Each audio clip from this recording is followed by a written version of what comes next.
live, ECU? R. Do you bleed purple and gold? Are you ready to hoist the colors? Hoist the colors! It's time for the most in-depth look into the world of ECU athletics. Welcome to Hoist the Colors with your host, Stephen Igo on 94.3 The Game. Watch the show live on Facebook and at 943thegame.com. Here's Stephen Igo. Colors on a Friday, a victorious Friday show. Man, it's only 12:15 p.m., but it has been a crazy start to the day. East Carolina, a winner in Clearwater. That sigh was because we just did a full watch-along, and this team has to make it as dramatic as possible.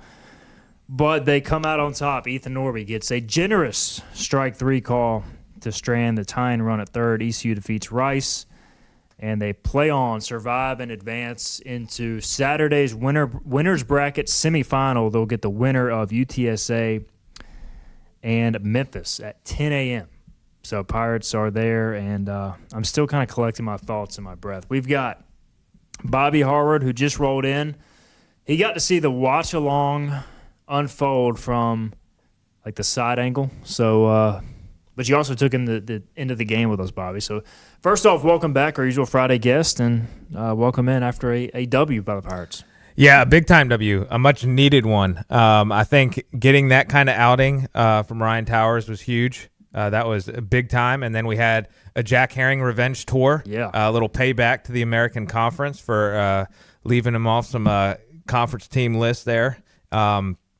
But, yeah, I mean, it was cool sitting back and watching because y'all were freaking out pretty good. I think I've gotten to the point where I'm like, maybe I changed my perspective and was you composed yourself very well, I will say. Yeah, I think for me, I was like, all right, I'm kind of preparing myself to lose, but I just felt deep down we'd pull it out. We'd make it happen.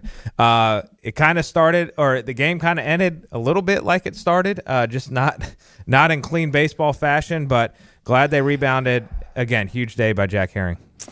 Pirates win it 4-3.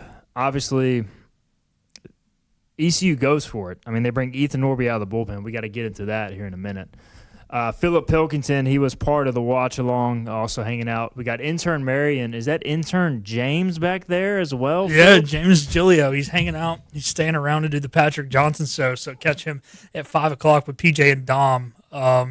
But, yeah, James is sitting back here watching me at Twisted Isles. And what was a little bit of a hectic transition over.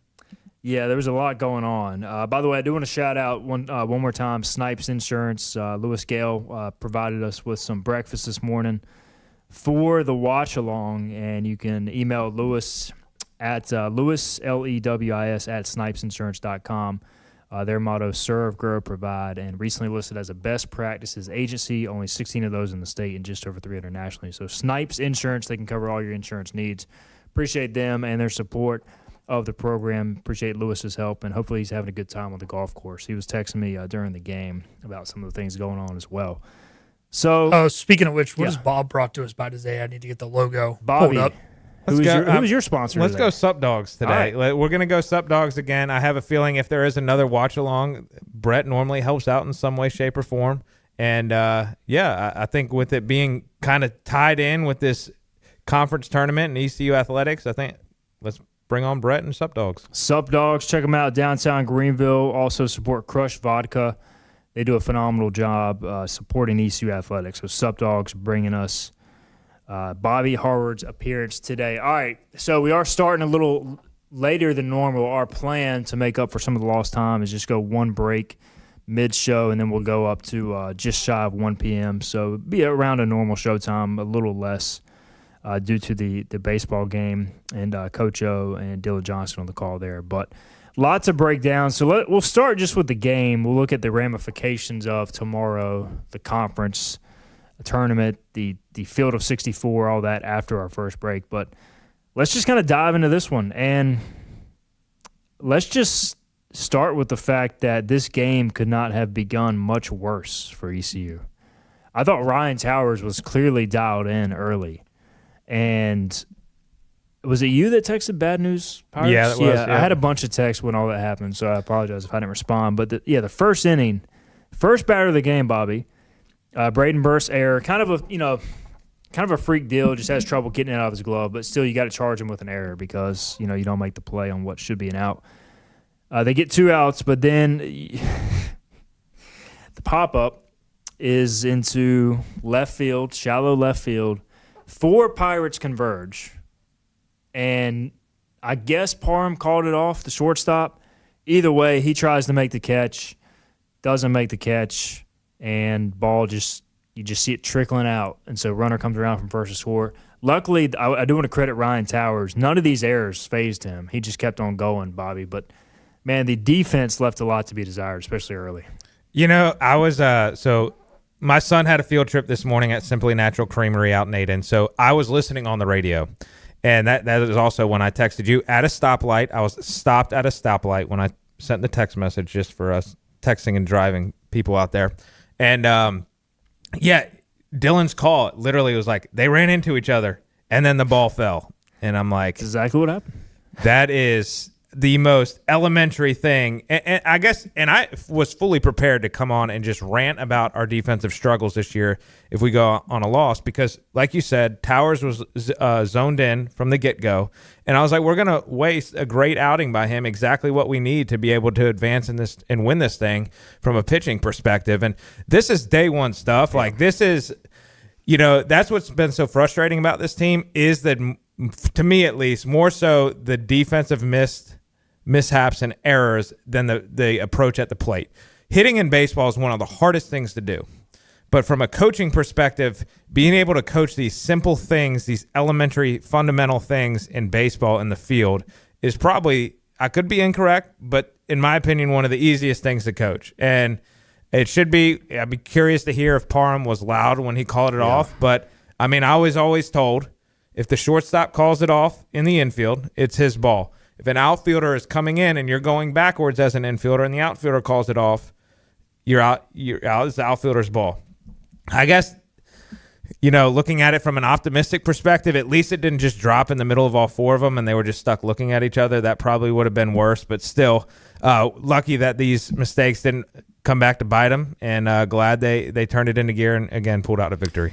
Yeah, and I want to say, just watching it, it felt like it should have been Davin's ball coming in as I pull it up now. And you just have – what ended up happening was Burris and Parham kind of run into each other. But, it's deep enough in the outfield to me where Davin's got to come in and maybe take charge there a little bit more. Instead, Parham, maybe he was calling. Either way, Philip, it was the good news is it didn't cost you the game, but we knew this was going to be a low-scoring game. Rice can pitch, and this is something you cannot afford the rest of the tournament. You can't. And the funny thing, though, it wasn't really just an ECU problem. There was a couple times. Now, the difference is the plays were made by Rice, right? But there was a couple times it's like, man, the outfielder was coming in and clearly had plenty of time to settle under that, and the infielder's catching the baseball. It's like Bobby said, technically team chemistry shouldn't matter because this is Little League. But also, even if it wasn't, it's game 56. So I don't know, man. Totally off topic, but I just thought about it. With being a 56 game, did Herring tie Norby's record today?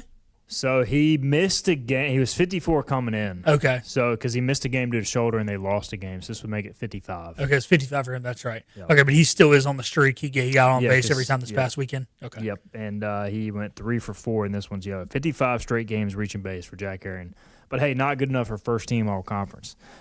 Speaking of Jack Herring, he got ECU started with the home run. Now, this was a true wind-aided home run, but, hey, credit him for taking advantage of the ballpark factors. When you play in the morning, typically, from what I understand in Clearwater, the ball flies out to left field, and the ball is hard to hit out to right field. In the afternoon, that switches. So, again, morning game tomorrow, there's something to keep in mind. Jack goes the other way for the solo shot. Then ECU takes advantage of a couple wild pitches, takes a 2-1 lead in the third, and then credit Nick Parham. He had some defensive miscues in this one, but with 2 outs, nobody on the bottom of the fourth, he doubles, Linehan doubles, Herring doubles, all 3 guys in a row, and all 3 of them work really good at bats. And that was the last time ECU got on base in the game, I want to say, Bobby, but that was the crucial thing is with Rice, look, they have pitchers who are going to throw strikes. You're going to have to string hits together, and in that inning, they definitely did. Yeah, I mean, they did exactly what they needed to win the game. And I think, too, also from our side with our pitching, I know you want to get into it a little bit later. I think, because of the outing that Ryan Towers had as well, and we kind of went toe-to-toe with them and their pitching staff, I think. Joe Webb did enough, and then obviously Norby came in to close the door. We set up pretty well for tomorrow, and obviously if you win tomorrow's game, you're setting up really nicely. And the fact that Norby came in too, that's really where the Sean Jenkins injury comes back to bite you. Yep. If Jenkins is healthy, obviously he comes in there, yeah.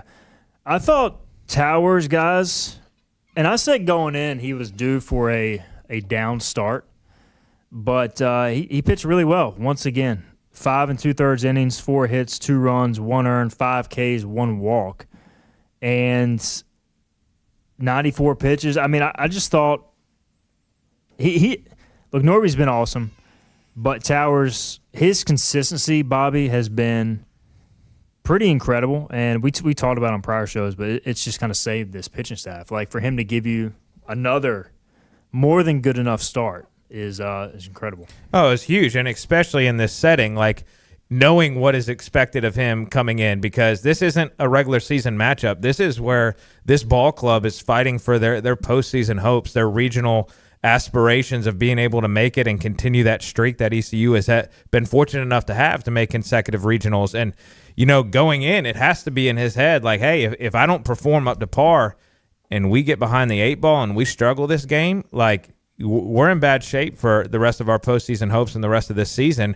But also on the flip side of that, I think it's probably cool from him and seeing it sounds like this is the way he's wired. He's like, hey, Coach Godwin trusted me to come out here with the ball and have the ball to start this tournament off, and I need to perform. The chat is open if you want to drop a line there. We had an awesome watch along. Appreciate everybody that tuned in. We're still waiting to see if we're going to have one tomorrow. I've got to talk to some people. But let me know in the chat if you would be in for a watch along tomorrow. We'll have some more giveaways if so. Tim Smith is in the chat. He says Sup Crushers will be needed to provide from Sup Dogs tomorrow for a watch along. And I kind of agree. 100%. We may need that, yes. especially on a Saturday. Yes.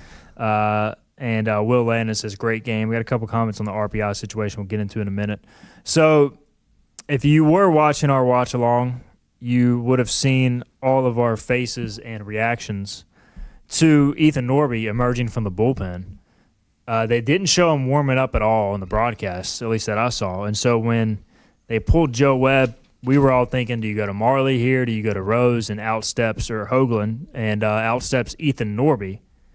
And at first I didn't really even have the thought in my mind, Bobby. So I'm like, what is going on? Like, mind blown. But then, like, as you think about it more, it doesn't leave you in the best start for tomorrow. But also, if you lose this game, the reality is you're not going to win the tournament. And your reality is you're probably not going to make a run. Versus now, if you win this game, you just have to win one game tomorrow, win or lose the first game, and you're in the conference championship.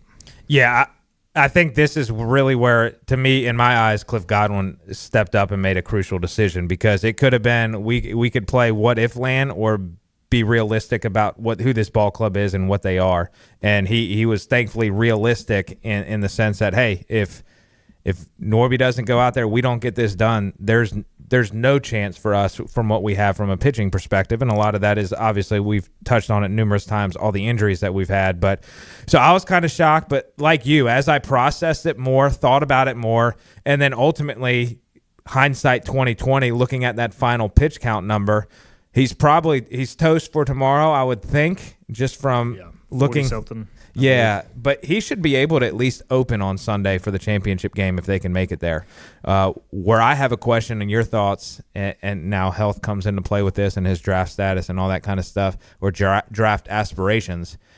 If they lose tomorrow morning, looking ahead tomorrow afternoon, do you think he can get an inning or two? I think you want to avoid him tomorrow at all costs, unless if you're in that elimination game and you need an out or a jam, maybe you go to him then. But yeah, 41 pitches on a day's rest would not be the best. I mean, it would be doable, but I just wouldn't love it, especially with his future. Now, typically, you go 40 pitches, 2 days later, you'll be good to throw a couple innings at least. And if you get to Sunday, then the question becomes, do we even need to win this game? reality is I think you would be in at that point, but you would at least be able to assess, all right, what are our stolen bids? What's our projection? Because then you'd want to have him fresh for a regional too. So you'd have to weigh the pros and cons there. And go ahead. Well, I was going to say, I think we'll get to it after our break and stuff, but that's where you probably, from an RPI perspective, want UTSA to win this game. Yeah. And then beat UTSA, obviously. Yep, I think so for sure. And, Webb throws 22 pitches. We'll get more into the pitching tomorrow. He can definitely come back. And again, Towers goes 94. So, yeah, the thing is with Norby, look, it's a huge risk reward. Yeah, the more I think about this format, the more it confuses me. But there is a big reward for the top seed getting a bye. But like also, if you lose the Friday game, BC would have lost today. They would have had to play again later today. They would have had to win that game. They would have had to come back and win again in the second game on Saturday, and then they would have to come back and win again. They'd have to win 3 games just to make the championship, versus now you just have to win 1. So, like, yeah, you could end up playing 2 games, but, like, the more I think about it, the more it makes sense. And this format is kind of bogus, so I don't know. There's also Wichita has to now win the same amount of games that Rice does, despite losing to Rice yesterday. So it's really weird. Leave it to the American Conference to not let it make any sense. Because like I told you earlier, as we were kind of setting up, and ESPN Plus showed the bracket or whatever, and I saw UAB as that third game. Yeah. I was like, I wonder why they're having UTSA and Memphis, the loser, play back-to-back. But then, sure enough, I guess they're just switching sides of the bracket too. So it doesn't make any sense either. Let's just make it even more confusing. But who knows? There's a lot going on here, and I don't know. I mean, as Joe points out, Joe Josh in the chat, God went on a streak of making moves that turned out gold. Yeah, he's pushing the right buttons, and this also, I mean, it wouldn't shock me if you saw this in a regional either, if ECU's lucky enough to get it, because this team is going to have to go 3-0 to probably win a regional, or at least win the first 2, to have a shot. So, and we know Norby's got experience throwing out of the pen, so look, I don't hate it, and it's something that at first I was like, man, this is confusing. The reality is, too, if you get UTSA or Memphis tomorrow, UTSA has pieced together their pitching all season long, so they're going to do the same. And then Memphis, if they get to that point, they'll be on their 4th game in 4 days, so they'll be doing the same thing. All right, let's get a break in, our lone break of the show. We'll come back. We'll look at the latest RPI. We'll look toward tomorrow. Who do we want to see pitch? And break down kind of the picture right now as it stands. If you got any comments, chat, drop it there, and we'll get to it as well. We'll be right back. This is Hoist the Colors. You know what the problem is with standard belts? Usually you have to choose between too tight or the opposite, too loose. But with Anson Belt and Buckle, you don't have to choose. We got rid of the holes and instead have a track system designed for micro-adjustability. That way you can enjoy a perfect fit every time. Anson Belt and Buckle. Find your perfect fit today.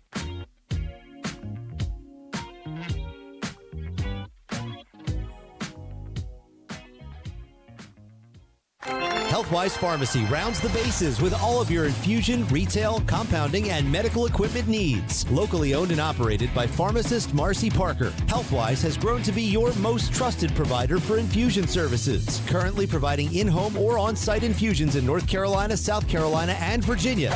Visit Healthwise Pharmacy at 615B South Memorial Drive or call 252-295-0059 to speak to a patient service representative to find the option that best suits your needs. The best burgers around. Everyone loves a thick, juicy, and fresh burger. Tiebreakers does real burgers better than anybody. And don't forget about the cheese sticks, fresh salads, and more. So don't just go to any burger-themed restaurant chain. It's time to break the chain and eat local. Tiebreakers, burgers and sports at its best. Go Pirates! Arrgh! In this age of globalization, we've learned that bigger isn't always better. Ever tried to get phone help from a big corporation from a real person? Right. That's what's so nice about Phelps Chevrolet. After more than 50 years serving our community, Phelps remains family-owned and operated. Mike, Daryl, Wave, West, Alan, and Clay deliver hometown service and integrity, same as always. They share your experience, they share your values, and they are ready to help with any motoring need. Come get you one. Daughtridge Gas and Oil has been your dependable propane supplier for 95 years. Their trained technicians can service and properly install all your propane and natural gas appliances. Plus, Daughtridge Gas and Oil is your backyard expert with fire pits, grills, smokers, and more, including quality outdoor furniture at their Greenville Patio and Hearth Shop at 1901 Charles Boulevard. Go by and see the knowledgeable staff at Daughtridge Gas and Oil for propane delivery or call 756-1345. You have a choice when you invest in insurance, and when you choose First State Insurance Advisors, you're working with people you can trust. Clark Stallings has deep ties in the community. His team, including Keaton Smith, Regina Asby, Phil Leva, Max Joyner Jr., Max Joyner III, and Ginger Smith, provides knowledgeable and professional advice. First State Insurance Advisors is an independent insurance agency. They offer all types of personal insurance as well as various types for business. Call or email First State Insurance Advisors today. We want to be your... Well, that's enough of that. Back to Hoist the Colors with Steve and Igo on 94.3 The Game. Welcome back in. Hoist the Colors on a Friday. And we're recapping ECU's 4-3 victory over the Rice Owls. Dramatic, as always. Appreciate everybody for tuning in to our watch-along, including Bruce Willis. And, Bruce, I'm sorry. We kind of... Look, I'm not going to say we did you wrong, but... All right, I'll get Bobby's take on this. I don't know if you're watching our watch along at this point, but there was he called for a fly out of our first giveaway. I can't remember who the batter was, but it was like a pop out to the first baseman in shallow outfield, and he said that he should have got it right. And you think so? Yeah. You think a fly out's a pop out? Oh yeah. We didn't give it to him, so Bruce, I would be rioting right now. I think like a pop out is different from a fly out. But he hit the ball. I guess. What do you define your two? Like give your two definitions. A fly here. out to me is like outfield depth, like true outfield depth. Like a pop out is like infield, very shallow outfield. People in the chat, do you agree or disagree? I think a fly out's a fly out. So to me, usually a fly out, the ball's got more distance than height, right? And a pop up is like it's popped up into the air.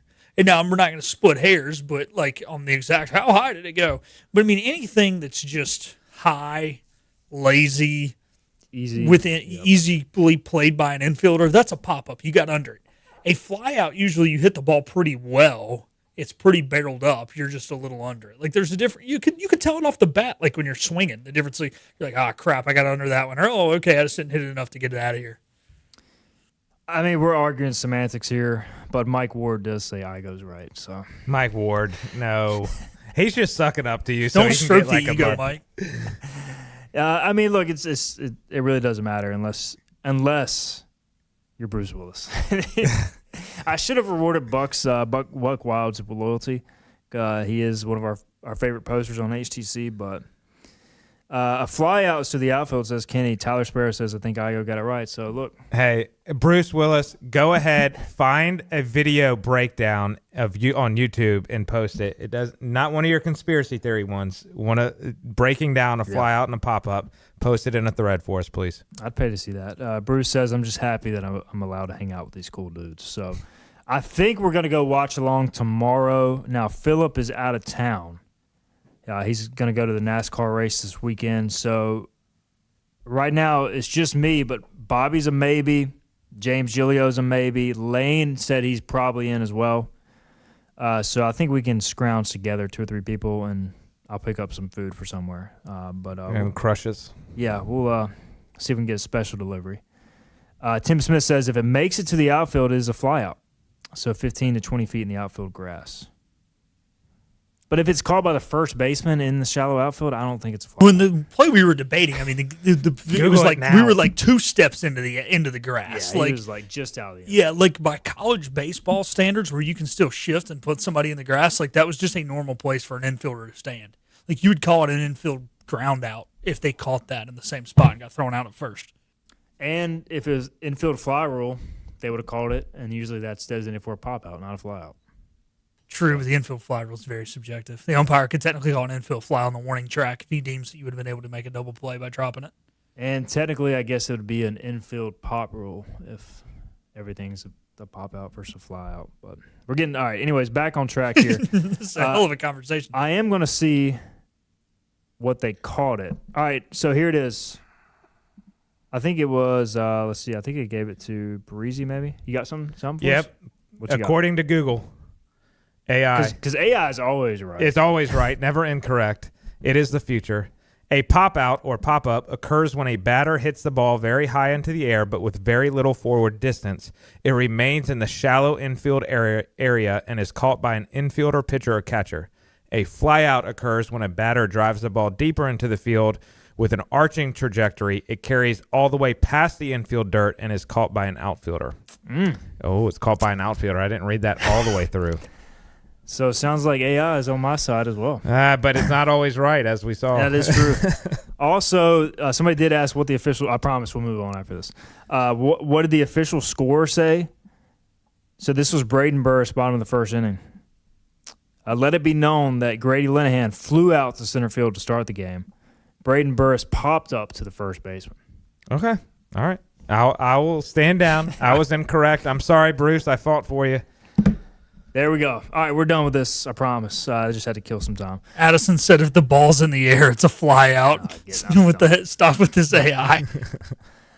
We're moving on. Good argument, though. Gentlemen, the latest RPI, very fluid. As you know, let me refresh, just make sure nothing hasn't changed, or nothing has changed. The Pirates are now 40th in RPI, up 5 spots from where they entered the day. They also picked up another quad 2 win. Now 5-4 quad 2, and 34-21-1 overall, 44 strength of schedule, 29 national strength of schedule. I saw somebody in the chat say that he feels like they are in. Look, if the season ended right now and there were no more games to be played, I think this 100% gets ECU in. Top 40 RPI, regular season championship. The problem is you could still lose 2 in a row and get down into the lower 40s, and then you're back on the bubble. So this is why I still feel like if they make it to Sunday, especially if they can somehow scrounge together enough, of a pitching plan and offense to win the first game tomorrow, at that point you'll probably be upper 30s at worst in RPI, and you feel good because, if you lose, then you're low 40s at worst. You're probably in unless there's a ton of stolen bids. So but you're up. The benefit of facing Rice today, Bobby, was better RPI results. Wichita, one of the lower RPI teams in the league, so that was a positive of the win. Yeah, I think I was watching that Wichita Rice ending, and at first I was a little disappointed because I wanted to play Wichita for an easier opportunity to advance. But then, like you just said, as you think about it more, it's actually probably better we played Rice for the RPI standpoint. I think also the good thing for tomorrow. Even if we at some point tomorrow we could, if we don't win that first one, and we may end up playing UTSA anyways, say Memphis wins, we play Memphis, we lose to Memphis, we're at least going to play UTSA again. And I think even if it still gets hairy if you lose back-to-back in both, but we probably shouldn't lose as many RPI points. I know this is all scrambled thinking, but I'm thinking out loud as I'm talking it through. And but well, that Memphis loss would hurt you if you play Memphis Saturday morning and then lose. So, regardless, if we get to play UTSA at some point and you win that, I think that probably locks you back up to feeling pretty comfortable.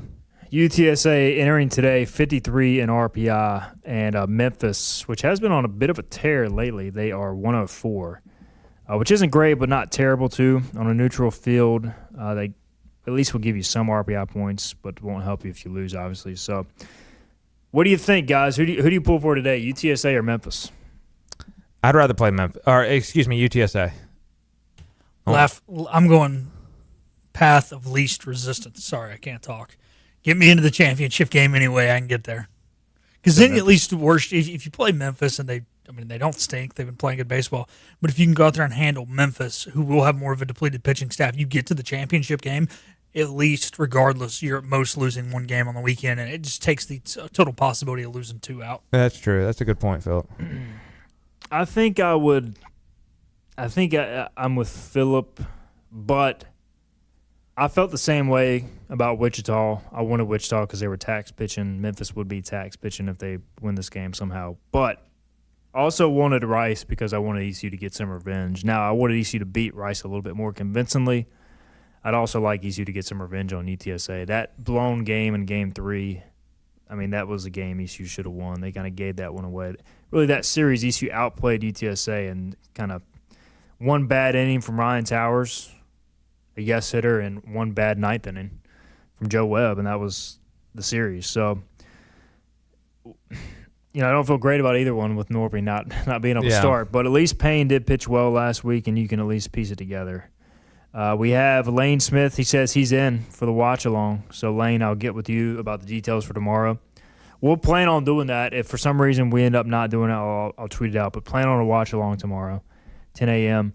We also have a crew from Frenchie's in Clearwater in the stadium. Steve, Kelly, Kathy, and Tim are tuned in from the conference tournament. So appreciate you guys and your support. Tim Smith adding Memphis took 2 out of 3 against UTSA this past weekend. Didn't UTSA rest some players? I think that was the prior weekend, Tim, because UTSA lost to UAB in the final weekend. So you do have UTSA out for some revenge today as well. Well, just think how dramatic if we play UTSA tomorrow morning. From a drama standpoint, that's going to be a pretty intense watch-along. Those two teams do not like each other. No. I respect Pat Hallmark. Do not like him.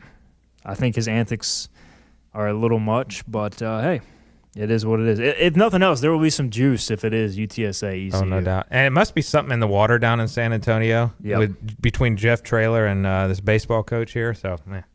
Jeff Traylor he gives us a soundbite to talk about all the time. So I kind of hate that ECU and UTSA don't play football this year. Basketball, they're not too great. No, we're kind of shaking hands there. We're together. Pirates, I don't think they've ever lost to UTSA since joining the American in hoops. So don't quote me on that. All right. Who do we start tomorrow? Who do the Pirates start tomorrow? Got to be Payne, right? Payne. Yeah. Yep. I mean, look, it's very obvious. He does not like not starting. You're at some point going to have to get innings out of him throughout the weekend. So go ahead and put yourself in the best position. It put him in the best position for him to succeed, and that is if he starts tomorrow. And, pray you get 4 out of him. Hopefully you can piece together the back half of the day, not use Norby again, and then, maybe you can use Norby as a 3-inning starter on Sunday. Luke Payne did not pitch against UTSA earlier this year. He did throw 1 inning versus Memphis, 2 hits, 1 run. So neither team has seen him a lot. That could be a potential bonus. So, you go into tomorrow, you would think Payne's probably starting. Joe Webb can definitely come back, throwing 20 pitches, given, his rubber arm. Other options, Ethan Rose did not throw today. Gavin Marley did not throw today. Charlie Hoagland did not throw today. Nick Moran did not throw today. Colby Wallace did not throw today. We saw Antolik warming up. He didn't throw today. And those are kind of the guys. So, Thomas Paxton, I doubt you would see him or Antolik in a, kind of a must-win situation. But, yeah, you used Norby and you used obviously Towers. But other than that, you can just kind of piece it together. So it's not like they're depleted. Now, after tomorrow's game, they may be heavily taxed. Well, and that's where, if they lose that game, they're screwed again. And that, again, that makes Cliff's decision today that much more worth it in terms of throwing in Norby. But, yeah, I'd be curious, too. I wouldn't mind going back. I'd go to Webb early probably tomorrow just because I think he threw pretty well today. And hopefully, we've talked about it before with him. He's kind of can be a head case sometimes. So hopefully you're throwing him back-to-back days where he's in his zone. Hopefully you can piece together maybe 2 innings for him. And I wouldn't mind maybe seeing, depending how the bats look, too, I think that's another component because you don't have to throw your best guys, I guess, if you say the bats are hot and you get a 5-6 run lead. And maybe Nick Moran can come in and get you a few innings. Yeah, we haven't seen Moran in a good while, it feels like. I don't even know if he threw at FAU. So I know he's been dealing with some shoulder soreness. Yeah, last appearance against Rice, May 9th. So hopefully he can give you an inning or two. And you're just at the point now where you play the matchups, you play the margins, and you do it as best as possible. UTSA has 2 or 3 very good pitchers, but they don't have many set starters either. They have guys kind of like Joe Webb that kind of come and go in and out of the bullpen and can go long. So, all right, ECU was in the projected field of 64 going into today. I think this will obviously keep them on the right side of the bubble, but we're watching out for stolen bids. Potential teams to watch. High Point is leading Charleston Southern 4-2. High Point's a bubble at-large team. You kind of just want them to win the Big South, so there's no debate. They're leading Charleston Southern 4-2 after 4 in the Big South tournament. Virginia Tech's another bubble team. They're playing North Carolina right now. They trail 5-4 in the bottom of the 5th. They're probably on the right side of the bubble, but just another team to make an argument against. You probably want them to go ahead and lose. The big one, the Citadel. Somebody break up the Bulldogs. They are red hot in the SoCon. They eliminate Mercer 14-4, and they are scoring an absurd amount of runs. Let me look this up real quick. Yep. All right, this is their tournament run thus far. 13, 9, 14 runs through 3 games. They also scored 21 and 12 runs in 2 games prior to that. So Citadel might be a tough 4 seed in a regional, although they're trending well in the RPI. Other games worth monitoring. The Sun Belt continues on. There are so many tournament games, guys. This is a lot to scroll through. The Sun Belt, you've got plenty of teams in action that are worth watching. Southern Miss and Troy are currently in a weather delay. You also have Coastal and Louisiana playing later today. And those are the 2 games. Texas State has done well. They've helped themselves on the bubble. Louisiana's probably in. You want Troy to lose to Southern Miss because Troy is a bubble team as well. And then anything else? Conference USA, yep. So Liberty knocked off Louisiana Tech today. I have in pool play. Yeah, they're the one pool play conference left. Yeah, so Louisiana Tech, not a team that's probably going to get in with an at-large, but a team that could bid steal just because they are about 4th, 5th in that league. So this is good. This will probably keep them from winning that pool. Liberty was the is in, so good for them to win. Also going on in pool play right now, Western Kentucky and Jacksonville State. Right now, Western Kentucky up 1-0, bottom first, so nothing much to worry about there, but we are pulling for the Gamecocks in that one.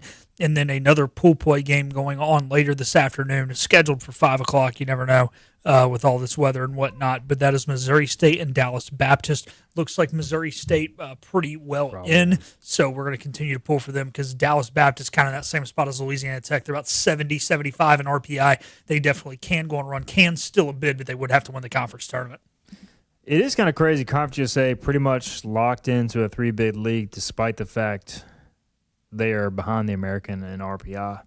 9th best league. So that's nuts because even like they're after those top 3, there's still like 2 or 3 more teams that are like easily in the top 100. I was going to say their back half has to be cheap. Yeah, it is. Middle Tennessee, 221 RPI, FIU, 223, New Mexico State, 219, Delaware, 237. Good golly, there it is. Yep. So I mean, their top 5 or 6 are legit, and there's a massive drop off. So was that Citadel Mercer game the SoCon championship, or is that was just semifinals? That was elimination game. Okay. So Mercer is done. Who else is alive in the? Because we were looking at it earlier. Mercer seemed to be solidified as an at-large. Yep. Who's going to steal the bid from the SoCon, or is there another team that is comfortably in that we should be rooting for? I think that Mercer was the lone at-large. Western Carolina was close to the bubble, but probably out. And so what you'll have now, I'm trying to navigate like 45 windows here. So what you'll have now is whoever wins will get it. Because Western's 63 in the RPI. Okay. They're probably not going to get at-large. So basically Mercer will be in, and then just whoever wins automatic, which, I mean, the way the Citadel's swinging the bat, I know they got to overcome some pitching issues, but it's possible. So Sun Belt is the main thing. And then the Big Ten tournament's the other one. Michigan plays Nebraska. Purdue plays UCLA today. You want the favorites to take care of business there. That would be the Cornhuskers and, well, obviously the Bruins. And if Purdue somehow beats UCLA, that would honestly put them very much – they're probably on the outside looking in right now, but very much back on the bubble. Because, I mean, if you beat the number 1 team in America, you're moving up quickly. So – there's still a lot to watch, and, I mean, to be honest, as much as it kind of stinks like waking up early and getting ready for baseball right away, it's kind of nice to like go ahead and get the win out of the way and just sit back and watch baseball the rest of that. There's 3 more American Conference Tournament games today. Well, and for us to get it in early in the morning before the sun really gets cooking, I mean, that's going to be an advantage. And then obviously the guys, their bodies and stuff can rest and recover for tomorrow morning. And again, a perk of going first thing tomorrow is you're going to be able to get in before the sun really gets cooking. No doubt it'll be a 10 a.m. Eastern first pitch. And again, we will plan to have a watch along. So you're a maybe right now? I'm a maybe. I got to talk to the bride. As long as the bride is on board, then I'll be on board. Philip, enjoy the race this weekend, my man. Appreciate it. Yeah. If you guys need anything, I should be available. However, about 10 o'clock might be the time we're setting up the 10-foot by 30-foot, 300-square-foot tent. So I might not be available via FaceTime. That's fine, man. We'll figure it out. I mean, we may mess a few things up, but as long as we can get somewhat on the air. As long as y'all don't go over the radio, it's all I care about. Yeah. Don't get me in trouble. The main thing I got to remember is to bring my Fire Stick. Because otherwise, I remember today. I know. We're going to be struggling. All right, we're out of time. This was fun. Kind of a shorter show, but had to do it because of the baseball game. Appreciate everybody tuning in. Again, we'll see you on the watch along. 10 a.m. Eastern tomorrow is the plan. Thanks to Bobby Harward and Sup Dogs for their support of Bobby and our program. Also appreciate Philip Pilkington doing things behind the scenes, intern Mary as well, and James Gilliam, who hung out just for fun. We'll see you tomorrow on the watch along and Monday on the show.